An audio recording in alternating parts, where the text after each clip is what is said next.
Felek pençesini vurur her dem. İçimde artar sızı dem bedem.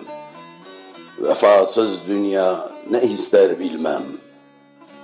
Ölsem de haktan ümit kesmem. Yollar kısalır, ömür bir gün biter. Acep gamım ne zaman diner? Dost sandıklarım bir bir gider. Giden gitsin, bana Allah yeter. Savrulurum rüzgarlarda ben. Hiçbir şey gelmez ki elimden. El çek felek, el çek üstümden. Bırak kaderim yazılsın yeniden.